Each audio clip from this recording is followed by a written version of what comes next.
The city everyone thinks they know is hiding a blueprint older than the skyline. New York has always sold itself as a symbol of modern power, but beneath the steel, asphalt and engineered shorelines lies a quieter story that most documentaries barely touch. Long before climate reports warned about flooding streets and rising heat, the Lenape built systems that worked with water, soil, wind and seasonal change. Today, as storms grow stronger and summers push records, parts of the city are slowly returning to ideas that were never truly lost, only ignored.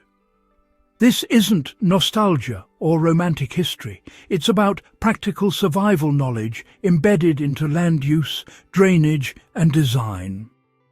What's striking is how many modern architects are quietly rebuilding those principles without always naming their origins.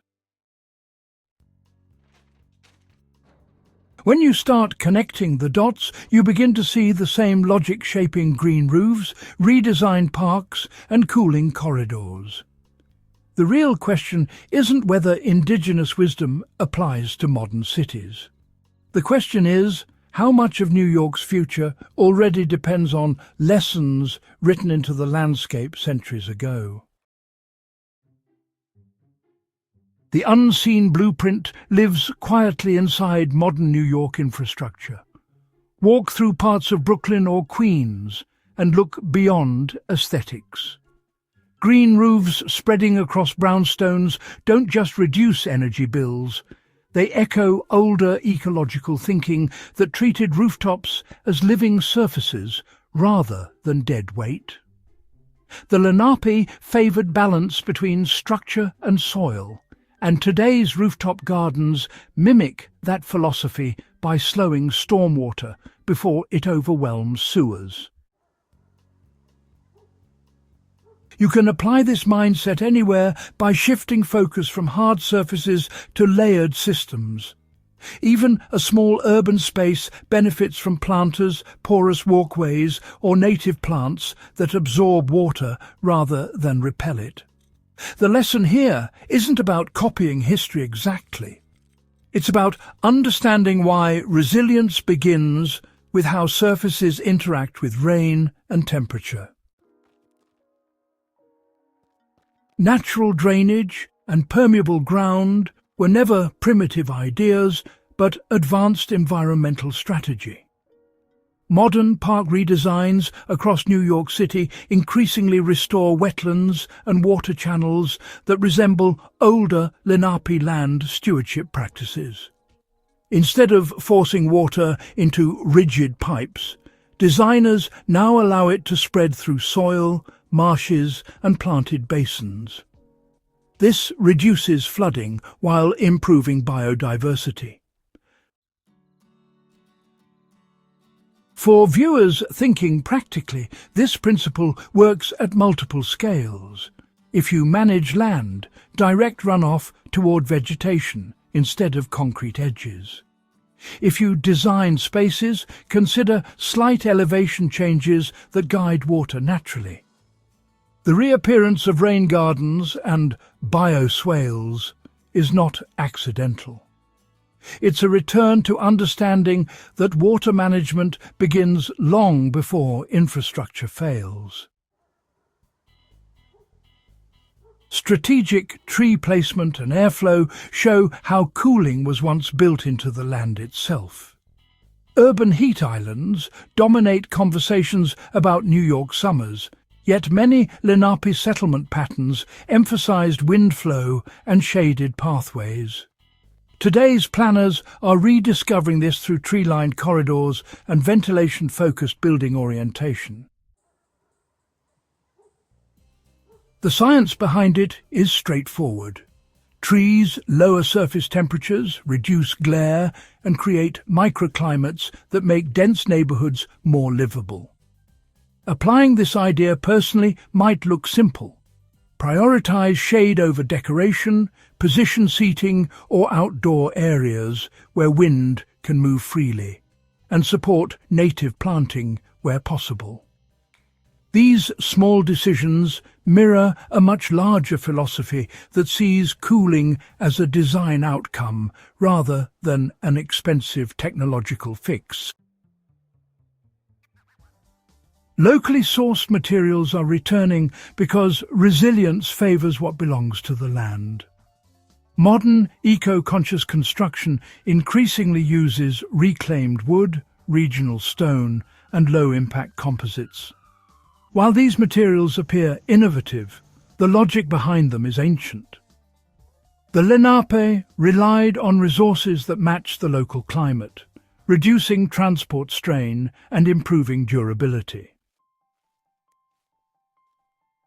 Builders today are rediscovering that structures rooted in local ecosystems tend to age better under environmental stress. For history enthusiasts watching closely, this shift signals a broader cultural change. Sustainability is less about novelty and more about realigning with long-standing ecological patterns.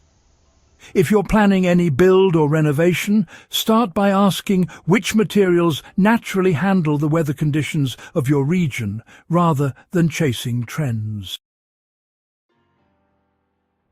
Lessons from the past are reshaping how cities prepare for extreme weather in 2026 and beyond. Sea level rise and powerful storms are no longer abstract forecasts.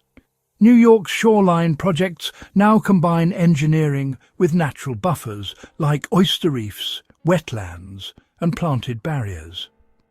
These solutions echo Lenape practices that respected tidal rhythms rather than fighting them outright. Contemporary architects are blending indigenous logic with modern tools, creating spaces that absorb impact instead of collapsing under pressure. The takeaway for viewers is that resilience often grows from cooperation with natural cycles, not resistance against them. Even small communities outside New York City can learn from this by designing flood-prone areas to flex and recover instead of staying rigid. Modern planners are, rediscovering indigenous foresight because, survival demands adaptability. Across the city, pilot projects integrate biodiversity corridors, rooftop ecosystems, and water-sensitive landscaping. These aren't just isolated experiments. They actually reflect a broader movement toward nature-based design. The Lenape worldview emphasized observation and seasonal adjustment, and today's planners are, beginning to adopt similar long-term thinking. For anyone studying survival or history, the pattern is, honestly, pretty clear. Cultures that thrived understood their environment deeply enough to anticipate change. Applying this idea personally might mean tracking seasonal patterns, adjusting how you use energy, or choosing designs that evolve rather than stay fixed. A future New York that remembers its indigenous past may, in fact, become stronger than the city that forgot it. What emerges from this exploration is not a rejection of modern architecture, but instead a merging of timelines. The skyscraper and the wetland, the concrete plaza and the permeable garden can coexist when guided by ecological awareness. Integrating Lenape principles doesn't mean turning back the clock. It means refining progress with knowledge that proved its worth long before climate headlines dominated news cycles. For serious history buffs and survival-minded viewers, the lesson is actually pretty simple. Resilience rarely comes from inventing something entirely new. It comes from recognizing what worked, understanding why it worked, and rebuilding with that wisdom in mind. If this deep dive into hidden architectural history gave you new insight into how cities survive and evolve, go ahead and subscribe to the channel. Share this video with fellow history enthusiasts. And, stay tuned for more stories where the past quietly shapes the future.